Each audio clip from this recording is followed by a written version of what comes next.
Hi, welcome to Fertility Fact or Fiction. I am your host, Dr. Rahi Victory, a reproductive endocrinology and infertility specialist. Thank you all again for joining us. So excited to have you guys on for tonight's show. Really important topic. We are going to pick on the guys tonight for once and talk about the effect of paternal age on the outcomes, including live birth, pregnancy rate, and miscarriage. Super important topic because all too often we focus a lot on the women because you're such an important and integral part of this journey, but the guys definitely play a role as well. And the outcomes are very important for the men, and where the men's impact and where the men's contribution has a significant factor or component in how everything goes.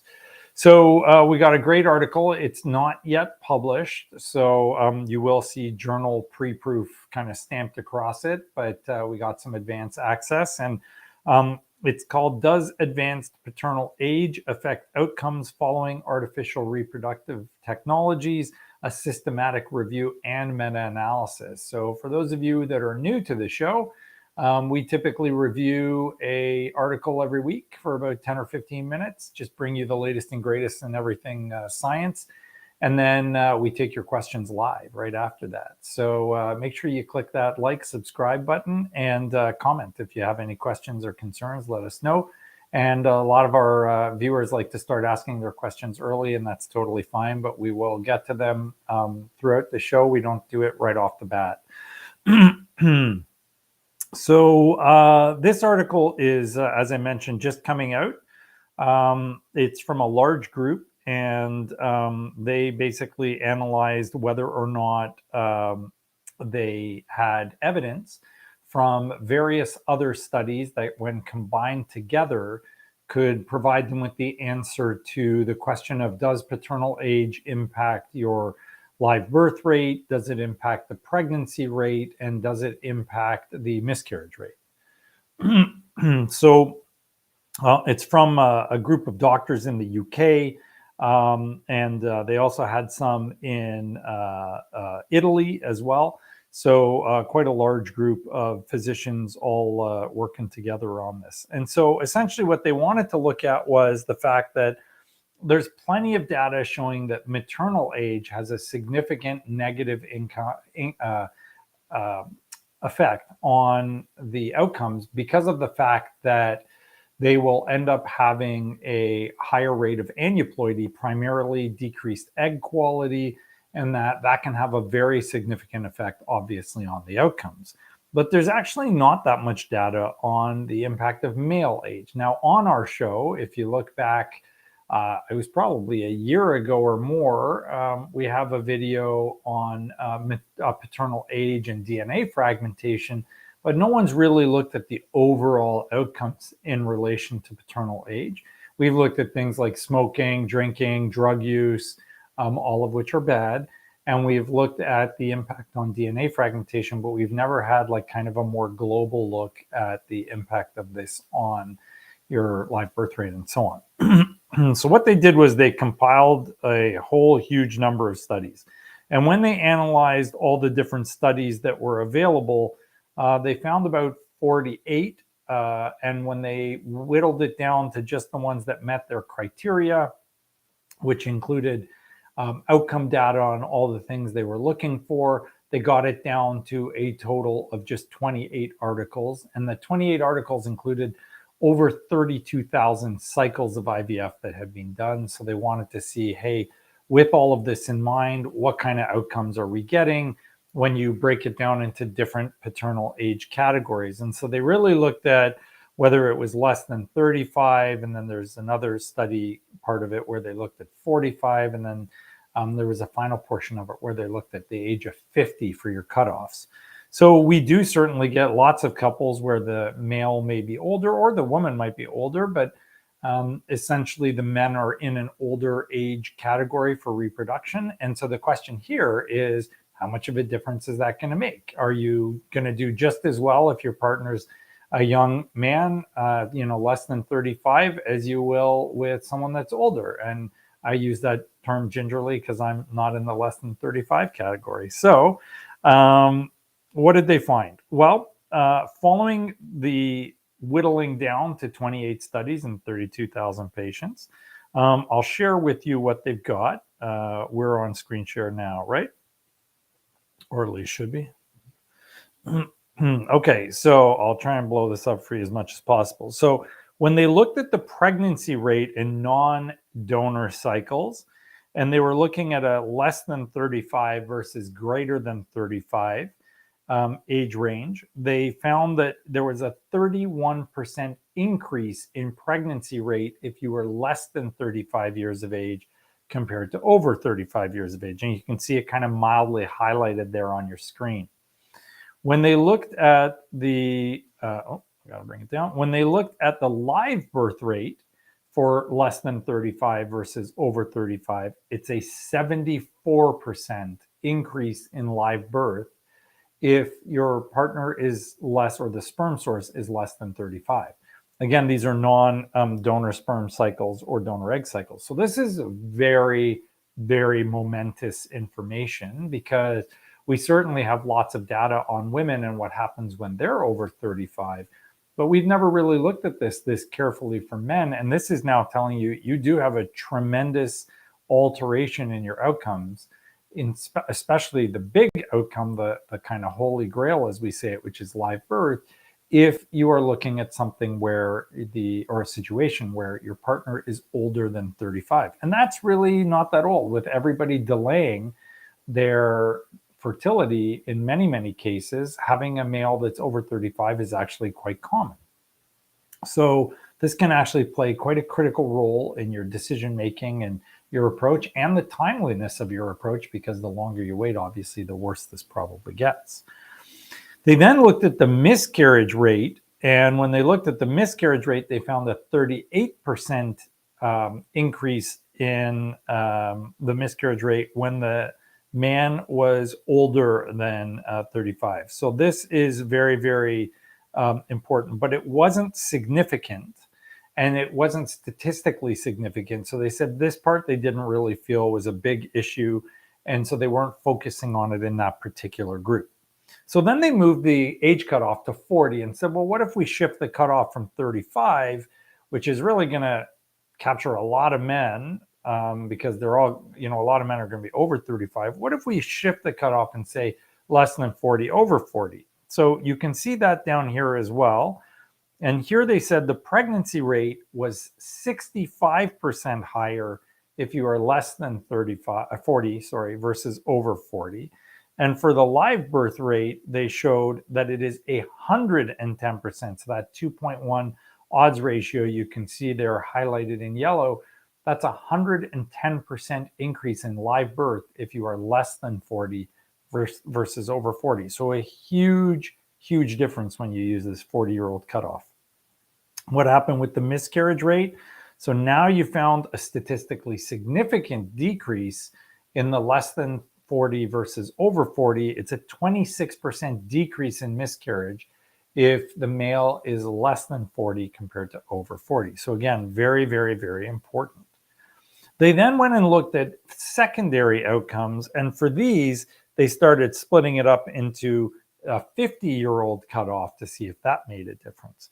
So when they examined the fertilization rate, so these are the number of eggs that you can turn into embryos, and they used an age cutoff of 50, they did find a significantly greater proportion of fertilization if the patients were less than 50 compared to over 50.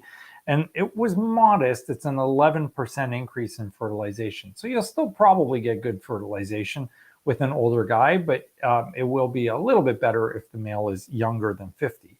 When they looked at cleavage rate, which is the number of embryos that are going to divide, that it was quite significant for over 50 versus less than 50. The less than 50 group had a 67% increase in the number of embryos that are going to go on to divide and develop. So again, very, very important, especially for women that think the solution to their problem is donor egg.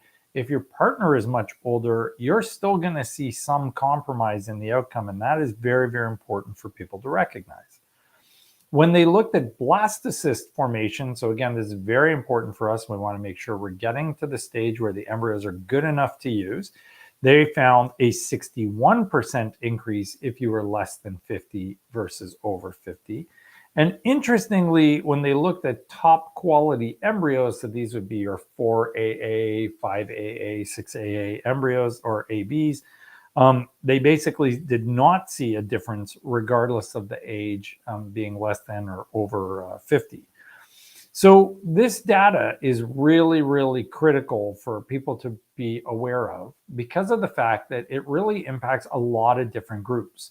It's going to impact people trying with their autologous samples, and we can stop sharing, I guess, now.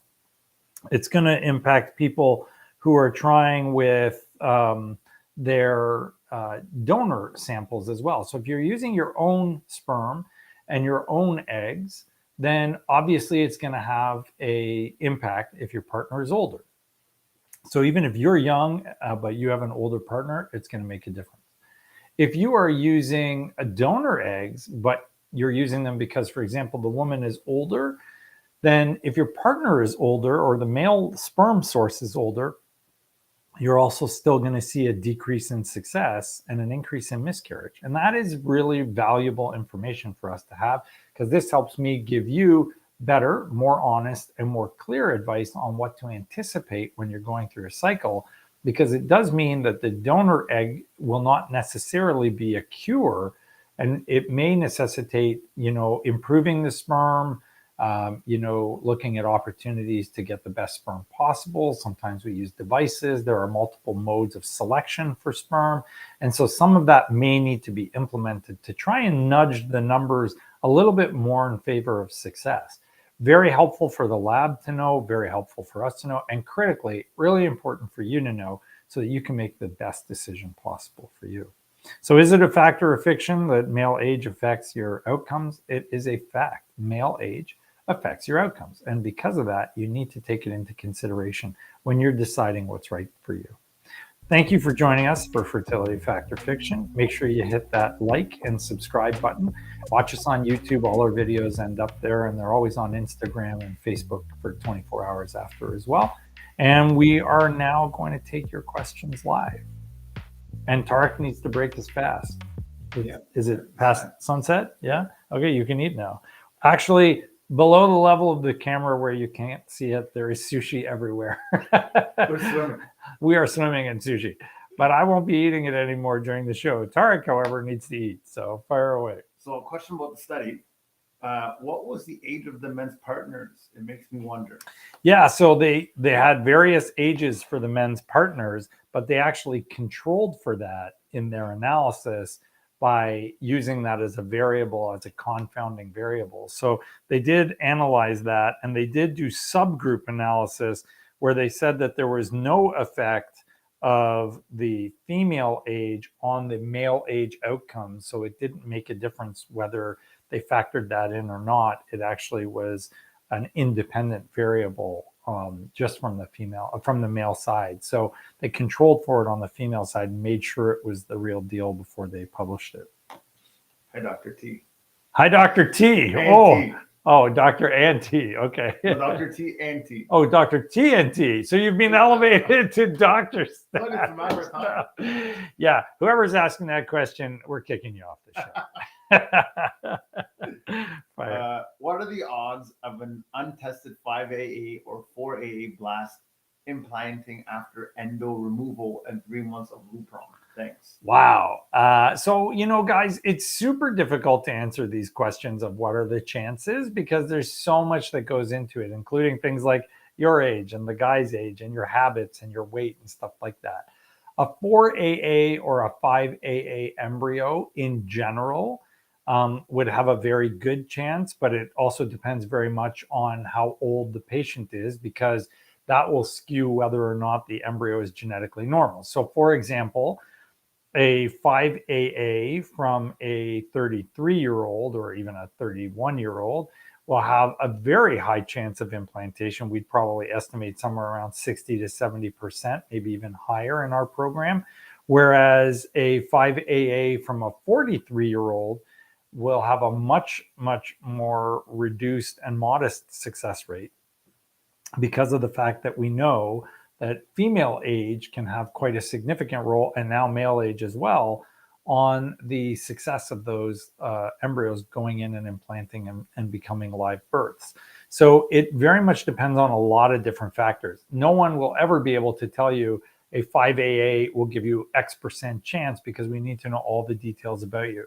Just a few weeks ago on the show, we reviewed an article which demonstrated that the age of the female makes a difference even when you have genetically normal embryos, something that also we had not looked at before, discussed before with people, because that data didn't exist.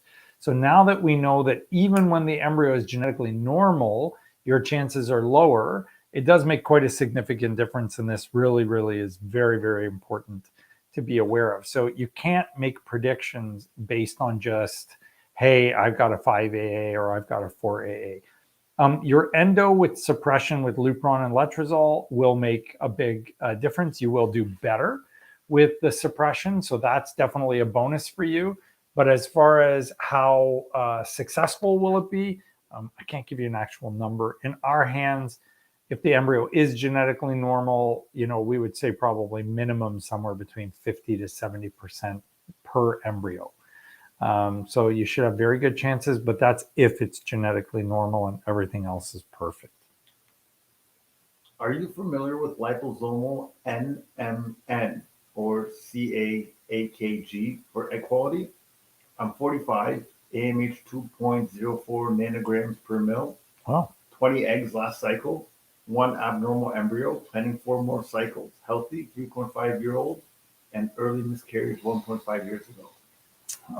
So I'm not familiar with those. There are some things that are still very experimental, and we don't do stuff like that unless there's proof that it works. What I would say to you is, at that age with that AMH, which is quite strong, it's just a numbers game for you. You just have to try a few times to get success. I've never seen anything about liposomal, what was it? I'm happy to look it up. We can check that out. Liposomal NMN or CAAKG. Oh, let's check it out.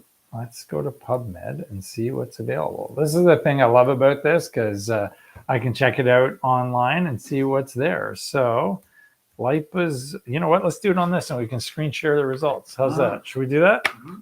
Okay, let's try that. Okay, so I'll screen share again with you. And then I got to go into, okay, so you should have me there. And we're going to go to Safari, and we're going to go to, oh yeah, that was when we were looking at Reddit, doing Reddit questions. All right. lib.uwo.ca.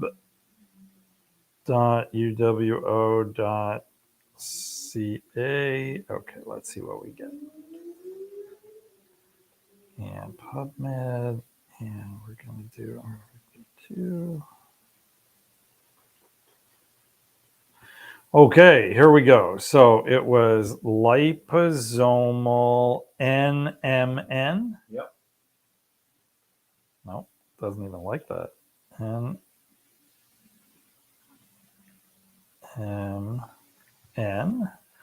and IVF.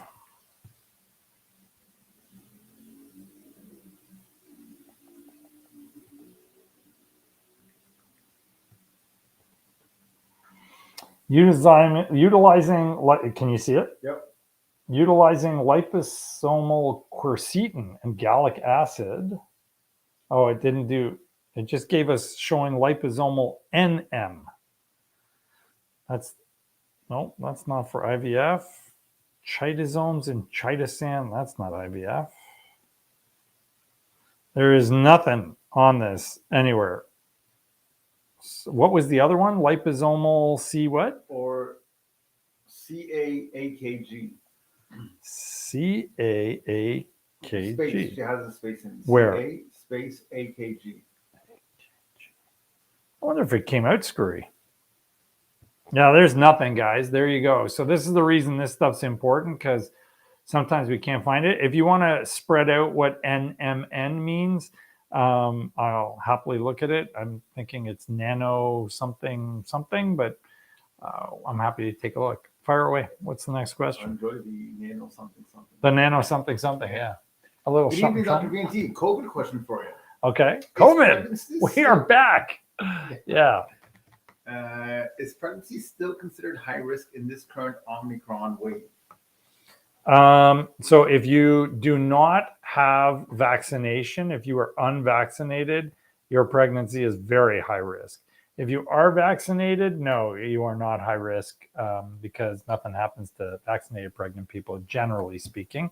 But unvaccinated pregnant people have much higher risks of virtually every complication of pregnancy. So please, for the love of God, the whole vaccine thing should be dead and over now. It is safe. Go ahead and get vaccinated. Hello, Dr. V and Tart.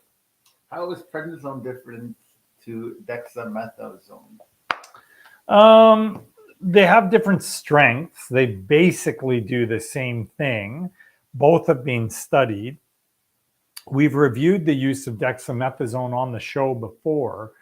That was a while back, probably a year ago or 8 months ago or something. And there are some benefits to using dexamethasone in certain cases.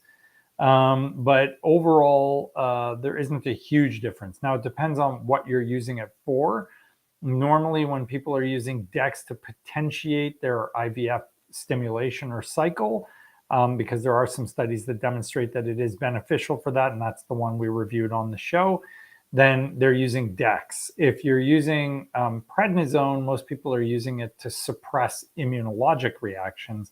And I'm not quite sure why, but no one ever normally does that with Dex. So Dex is more like helping with your stim, and prednisone is more helping with your embryo transfer.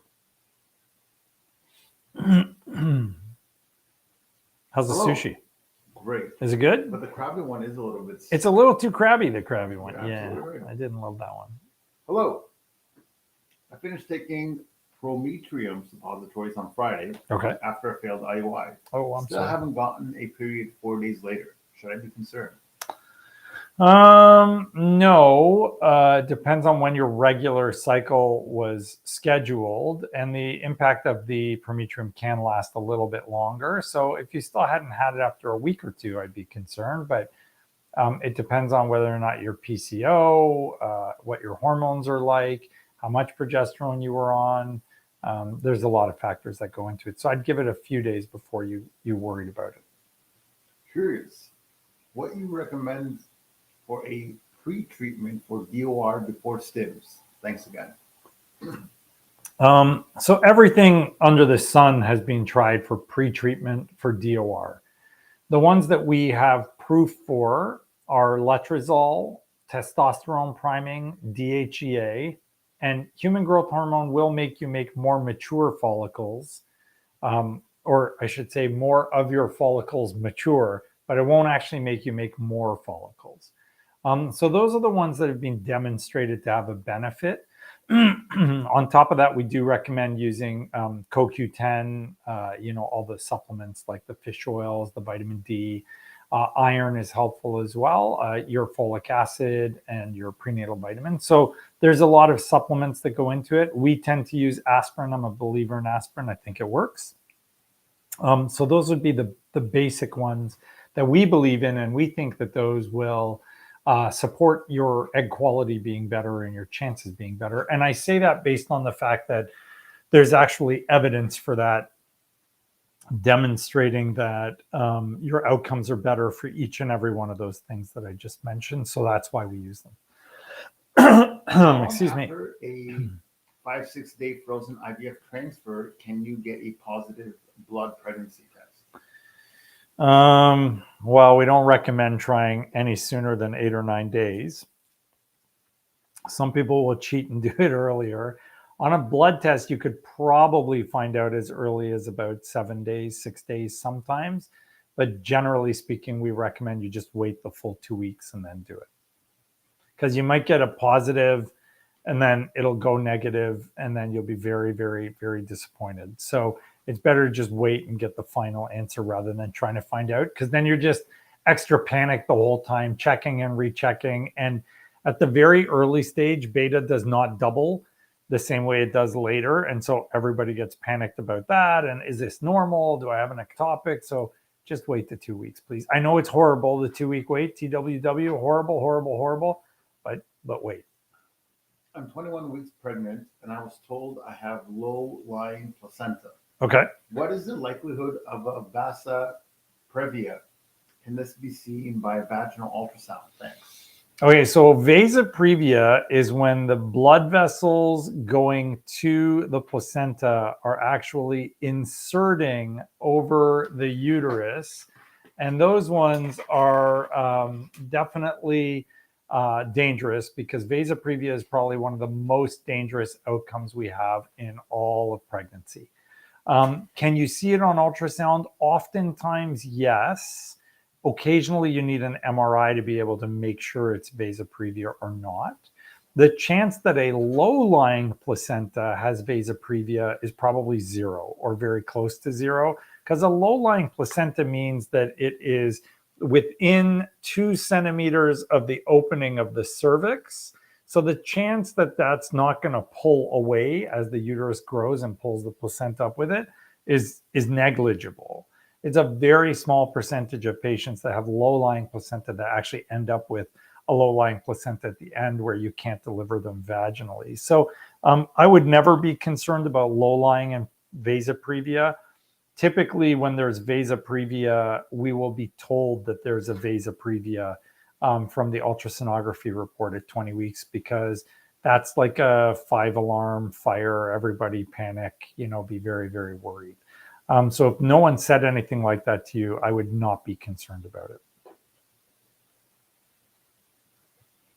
Hello, I'm 42 years old using donor eggs soon. Okay. What is the best for transfer day 3 or day 5 embryos? With donor eggs, I don't think you'll find anyone that would support doing day 3, because you really want to wait till day 5 to make sure you know which of those eggs has turned into a blastocyst embryo, which is definitely going to give you a better chance. With your own eggs, you can argue for day 3, especially if you're older, versus going for day 5 so that you know that they're genetically normal. But with a donor, no one that I know of would ever allow for a day 3 transfer. We almost always go for the day 5. So I would definitely go for a day 5. What are the risks of doing stim/egg retrievals with a TSH of 0.2? I have Hashimoto's, and my doctor increased the dose to fit between 0.5 and 2.5, but it brought down too low, and the egg retrieval is soon. And she said, "Hey, Dr. B&T." You love it when everybody, Tarek loves it when his name gets shouted out here. So thank you for including him. So a 0.2 may be okay as long as your free T4 is not really elevated. So I would corroborate what you've got with a free T4 right away. Otherwise, it can impact egg quality if you're hyperthyroid, and you definitely should not go for an embryo transfer if you're hyperthyroid. So be careful with that and make sure that your levels are as normal as possible. So you definitely want them under 2.5, but you don't want them to make you hyperthyroid either. Hi, Dr. B&T! Exclamation mark, exclamation mark, exclamation mark. When should you get PRP done in your modified transfer cycle? Also, can you have PRP and Neupogen? You can get PRP and Neupogen, although there are no studies on that, but there's no reason why you can't. In terms of the when, there are many different studies looking at many different protocols. I'm not quite sure that we have hammered out exactly when, but we will probably do it either kind of right after your period is finished or in the month before. Most of the studies kind of looked at doing it in the month before, but this is something we are going to be exploring as we roll that out online. And we are doing it now. So we will start talking to our patients about the different options for when to do it. Hello, Dr. Victory. Thank you for all you do. Oh, thank you. And Tarek too. I'm sure you meant NT. Sure, she must have. Quick question. Yeah. I did not do my follicle scan from day 3. Okay. Is it possible to do a follicle scan now? I don't know, what day is it? Does it say? Says it's just not big. Yeah, it's always possible to do a follicle scan. The further you are into your cycle, the more of the follicles that may not have grown, and so some of them just don't continue right from the early phase, and then you don't know how many you actually started with, which is quite different from what you might get on day 10 or something. So depending on where you're at in your cycle, you can always do a follicular scan, but as far as an antral follicle count, which is the number of eggs at the start of the cycle, it won't be necessarily accurate. It'll be reasonable, but it won't be accurate. This is a very true statement. I always learn a ton. So thank you for your show. It would be very difficult to get this amount of information without you taking the time to do this. Oh, thank you. Well. Oh, thanks, buddy. Yeah, that's awesome. We appreciate that. And you know what? We love doing this show to educate people. It's a really great opportunity for us. I actually learn a ton doing this because it keeps me on top of everything so that I'm actually ready and reasonably intelligent enough to answer your questions. So it's fun for us, and it's a great opportunity to educate and help. So thank you for acknowledging that. That's very meaningful. Hi, doctor. I have been trying to conceive for 1 year and 8 months now. All tests were normal, but my HSG shows that I have bilateral tubal patency with mild left hydrocephalus. What are my chances for pregnancy? Well, if you're patent, but there's hydrosalpinx, I would want to know why. Because even if the tube is open, but you've got hydro, you must have had damage at some point. And that might mean that the other tube is open, but it's not functioning properly. So I would need to know exactly why everything is the way it is. And then we could figure out what your chances are from that. There's no way to tell you what your chances of pregnancy are without knowing the whole story, including what's your partner like, and what's the sperm quality like, and what's the rest of your health like. So very, very important question, but we need to know a lot more detail about you. Hi, Dr. V. Hello. We are trying for our second. After having our first 13 months ago, while pregnant with my first, I had a subchronic hematoma during early pregnancy, and you had me stop taking aspirin. Yeah. When trying now for my second, should I low dose aspirin or skip it? I was not sure if there is a risk of a SCH in future pregnancies if you had one previous. Yeah, I'd probably avoid it based on your history. So that's a great question. If you previously had a subchorionic hemorrhage or hematoma, I would probably avoid taking aspirin again because it's reasonably likely it'll recur. And while generally speaking, it's not a problem, it makes everybody panic, and we don't like panicked patients. So I would avoid it. There are some cases where the risks outweigh the benefits. That's probably one of them. Yeah. Hi, Dr. Victory. I'm wondering what the chances of success are if you have already an unsuccessful IUI. That's a great question. So depending on your age, the success rate with IUI is around 19 to 30%. So the best study on this topic is a Chinese study we reviewed on the show. They looked at the number of IUI you should do. What did we call that? How many is too many? Is that the name of that one? Something along those lines, yeah. I think it's how many is too many. So I'm going to see if I can find it while I'm talking. So with that one, they basically said if there's under 38, you can go up to 6 times, and that gives you 30%. And over 38, it was 3 times, and that gave you 19% success. So with that in mind, if you're aiming for one try and then it didn't work and you want to try some more, you got to subtract what the actual percentage per try is, and they have this great little graph. So let's go to popular uploads. Oh, let me share again. Sorry. How do I get it to share? It doesn't want to do it. There we go. Okay, so we're going to share again. You're going to check out our YouTube channel real quick, and hopefully I'll find the right article. There we go. So it's under popular uploads, and I'm pretty sure it's called How Many is Too Many.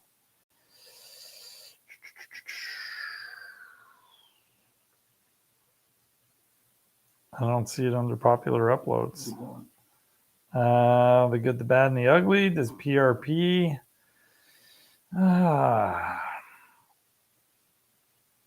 Wasn't it called How Many is Too Many? There's definitely a how many thing in it. And too many IUIs. It's related to that for sure. Yeah, guys, I'm not seeing it off the top of my head. Welcome to YouTube. But there is one called, how many IUI are too many? And I think it was pretty well viewed, so it should be in there somewhere. But take a look at in there and see what it shows, because in there it basically explains to you, how many you should actually do before you're overdoing it. Now, I'm surprised it's not there. Yeah, I'm sure we have it though. So check that out. Okay, go ahead. Oh, how many is too many? There we go. 9,000 views. It's right here.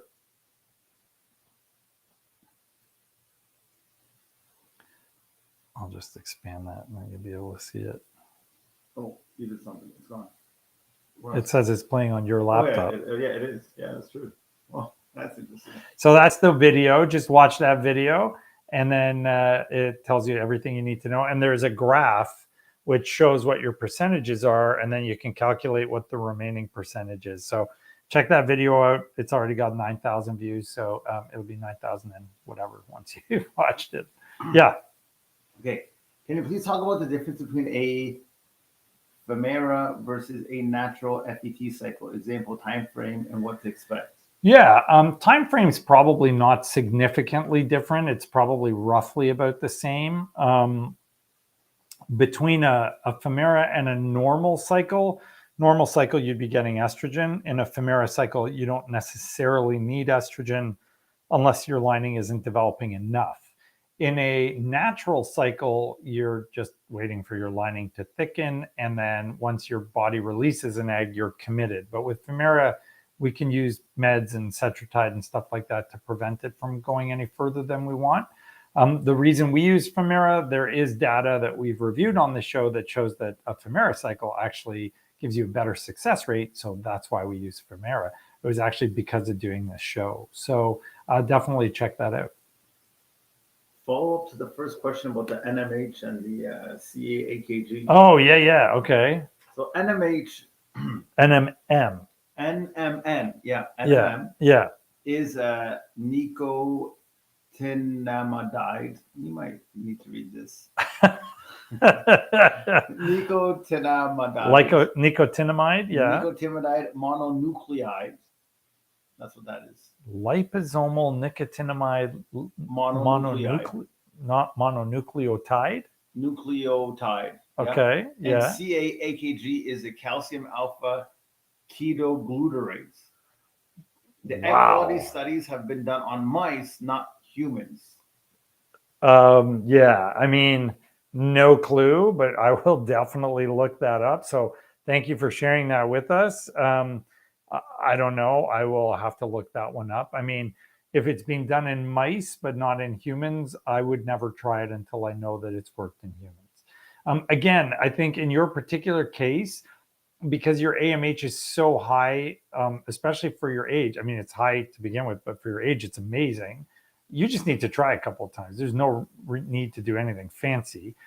At most, maybe oocyte activation, which does improve success rates. And we have started using that. But aside from that and doing your PGT, there's really no indication for you to do anything more than that.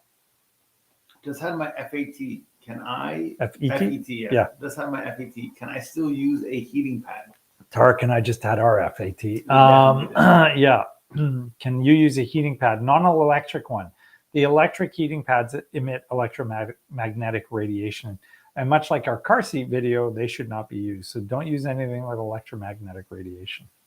Hi, I just had a PGTA tested 3AA embryo, which failed to implant. Everything came normal, like lining, thyroid, ERA receptive. Yeah. Use glue and HCG wash. Okay. I'm 41. What could be the possible reason of failure? Infections in your uterus, immunological reasons in your uterus, sperm DNA fragmentation in your partner, body mass index, quality of the transfer, if you're a difficult transfer, if you're retroverted, and they tried to do it with an abdominal ultrasound, which doesn't work well. Thickness of your lining, was it too thin? Was it too thick? Did they use all the tricks? Were you on all the right supplements? It's never like one thing. There are a million different possibilities. In general, when we're talking to patients about why they failed an embryo transfer, we talk about the passenger, the passage, and the destination. So the passenger is your embryo. Keep in mind, at 41, a genetically normal embryo has about a 46% reduction in success of implantation compared to someone that's less than 35. So big difference and big alteration in outcome when you're comparing someone who's younger compared to someone that's a little bit in the more advanced reproductive years. Even with a euploid embryo, and I mentioned it earlier on the show, and that's very true. And we've reviewed that, what was that, about 6 weeks ago, 2 months ago? So if you go back to our Fact or Fictions from a couple of months ago, you should find that.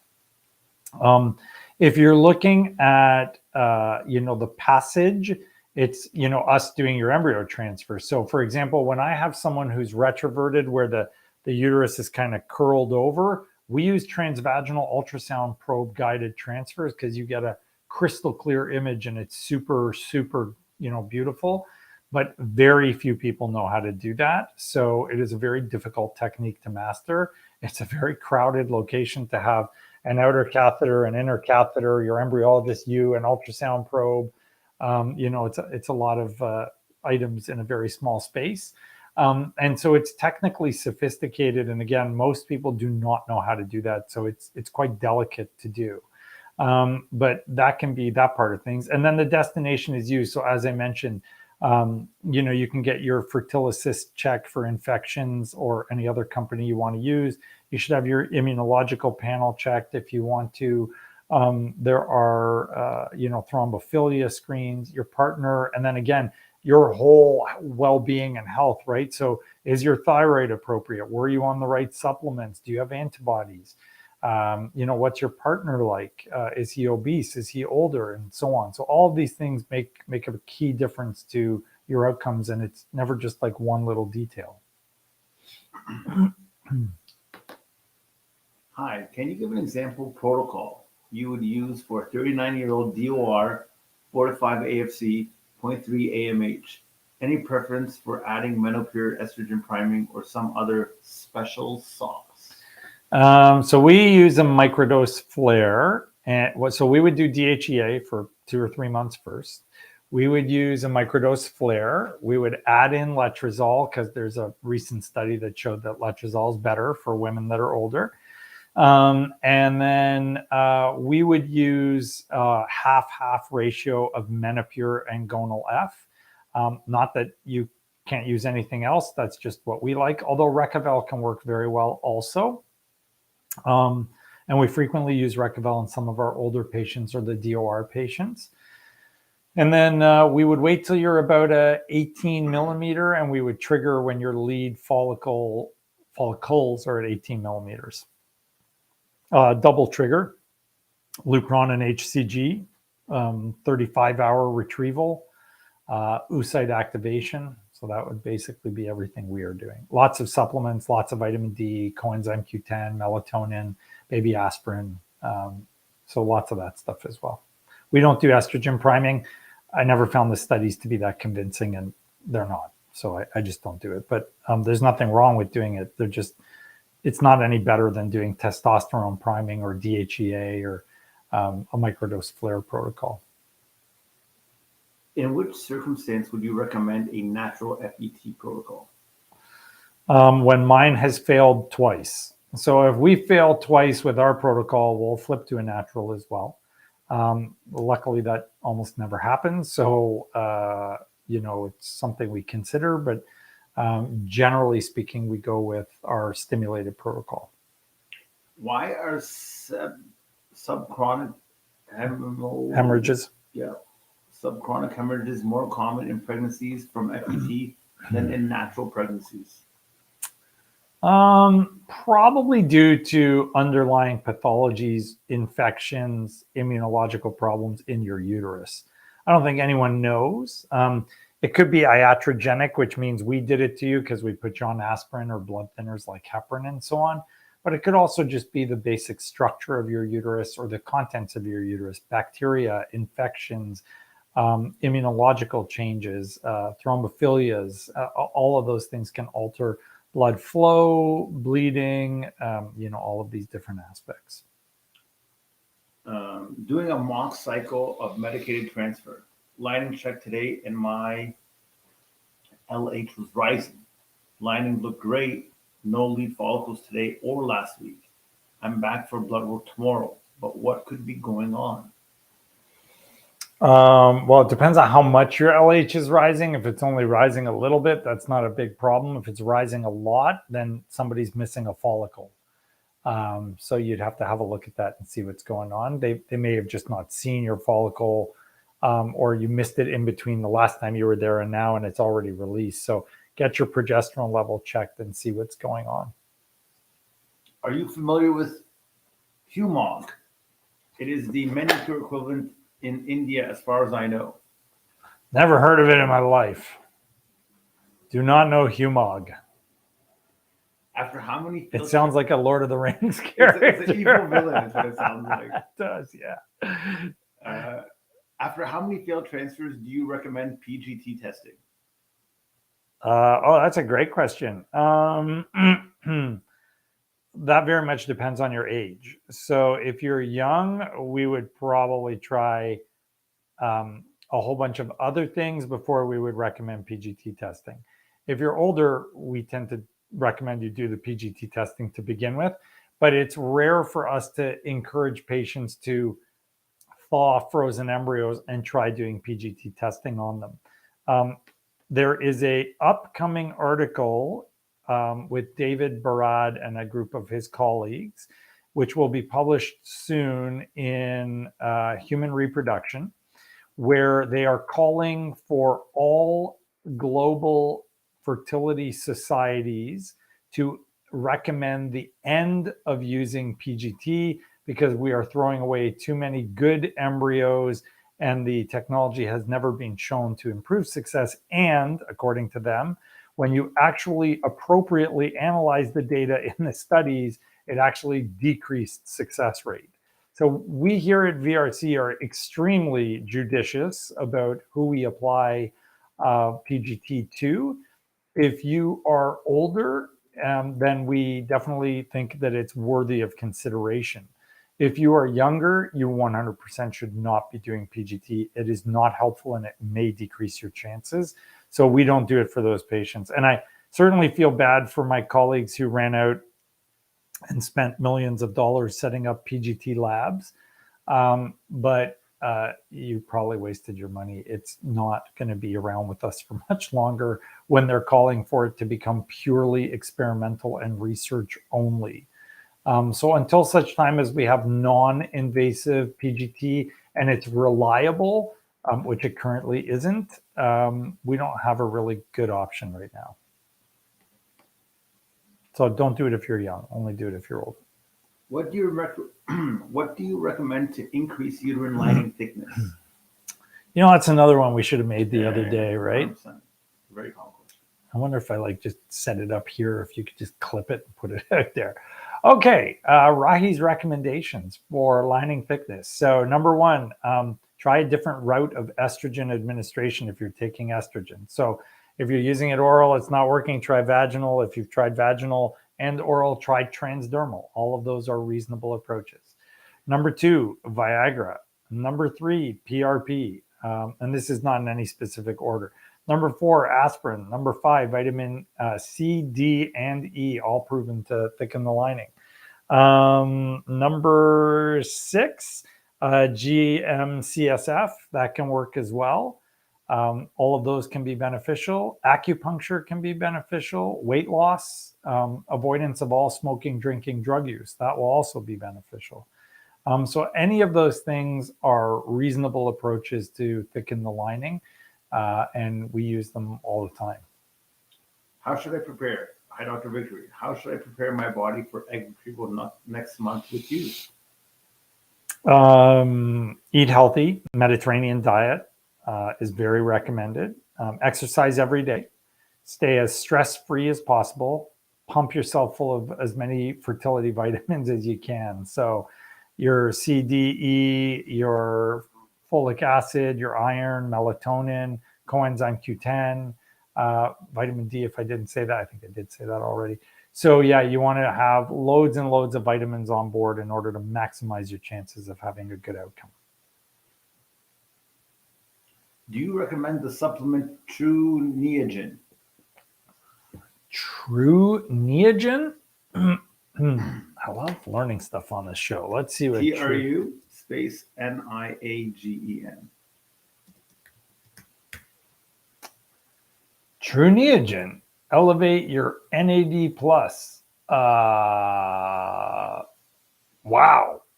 Scientifically proven to increase NAD plus, which is a component of cellular oxygen exchange, the most crucial coenzyme for each of the 37.2 trillion cells in your body. No idea. Patented, proven, trusted, safe. I have no idea what it works for. See all nicotinamide riboside studies on PubMed. All right, let's go check out PubMed. And IVF. No studies. And oocyte. Increasing ovarian NAD levels improve mitochondrial functions and reverse ovarian aging. Free Radical Biological Medicine 2020.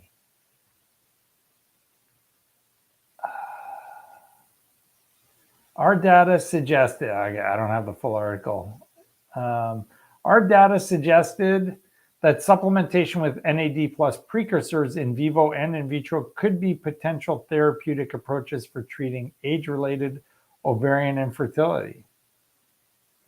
I got to read the article. I'm going to find it and we're going to read it. Maybe that'll be next week's show. We got it already. We got it already. It actually literally looks like it may be in Chinese. That might be difficult.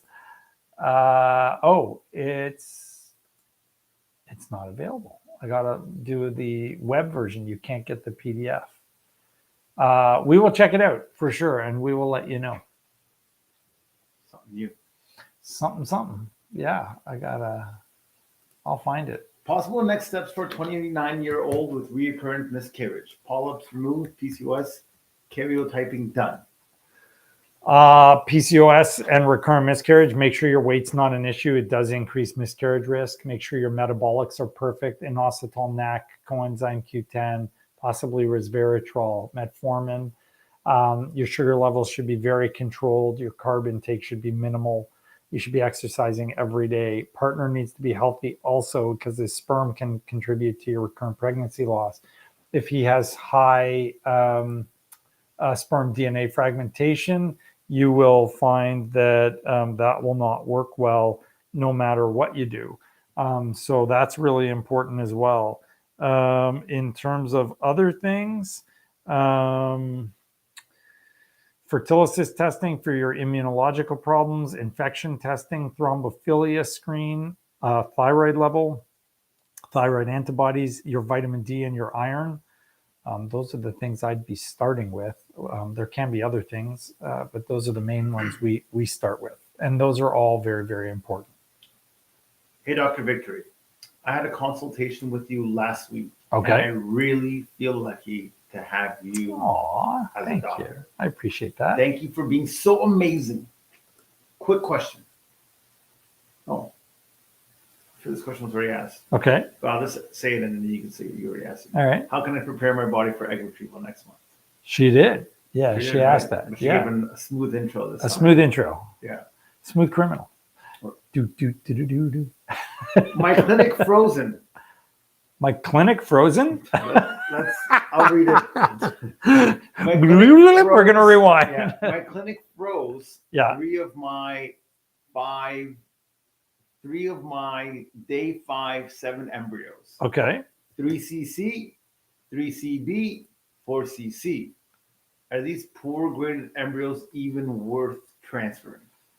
Oh boy. We don't keep CC quality embryos, so I can only tell you what we do, but I would never take anyone's hope away. And if you have them and they've already frozen them and they're not going to charge you an arm and a leg to transfer them, it would certainly be worthy of consideration. We don't save CC quality embryos, though. We discard our CC quality embryos. So just something for you to think about. But I'm sorry you had the bad outcome. I would recommend you at least consider it. Yeah. If I get COVID, how long should I wait before starting a FET? Oh, well, this is debatable. If you look at the literature, they say it doesn't matter, but honestly, that makes absolutely no biological sense to me. So I generally tell people 2 months. And that's what we've been encouraging people to do, but totally up to you. Why do most recommend NIPT after PGTA tested transfers? No one should be recommending NIPT after a PGTA embryo, but it's the fastest, easiest way to be sure if you really need to be sure. But the chance that the PGT was wrong is negligible. But if you want to be extra sure, NIPT is easier than doing EFTS, because EFTS, which is your nuchal translucency, the thickness of the back of the baby's neck, and a series of blood tests and levels within each of those tests, only gives you an estimate of your risk. NIPT is a much, much more advanced test, which essentially can predict whether or not the baby has a problem. It's not 100%, but it's very close. So it's better than doing EFTS, because EFTS just tells you what your risk is. Your chance is 1 in 500. But NIPT basically says positive or negative with a 99.99% chance of detection. So it's quite different. You mentioned aspirin for DOR for pre-treatment. Yeah. When would one start that? As soon as possible, because it affects your blood flow.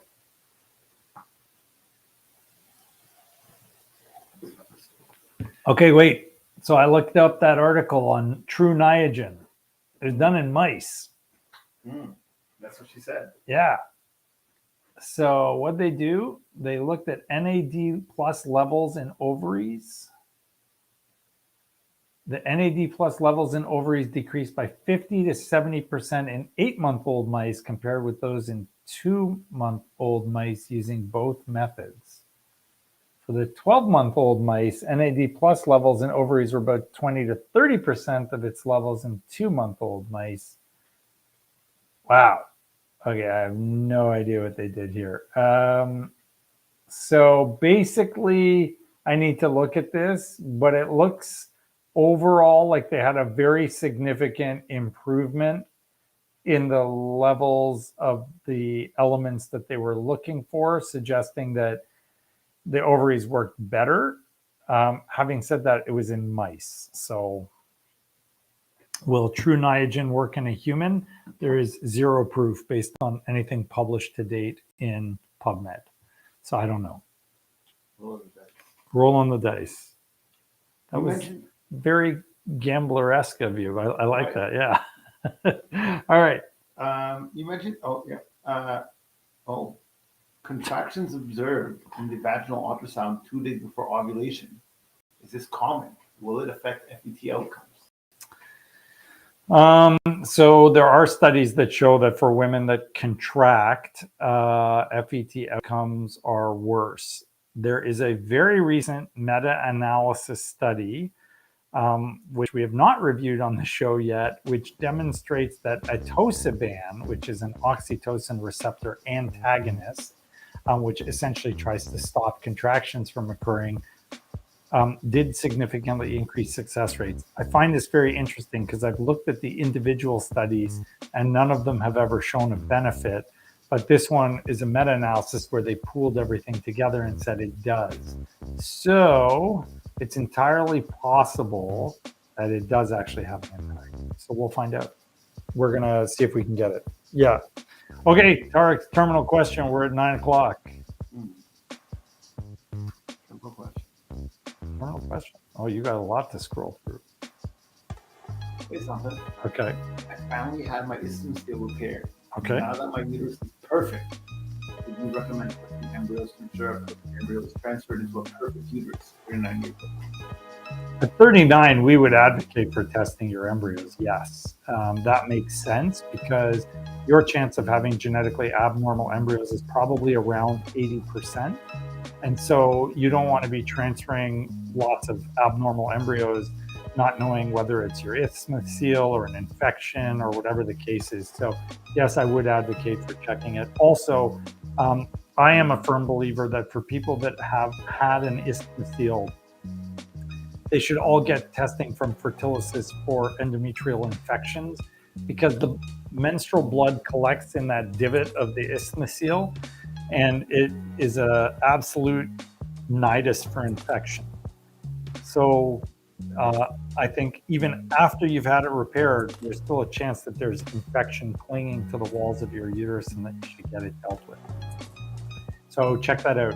Contact Fertility and get the test. Listen, thank you so much for joining us.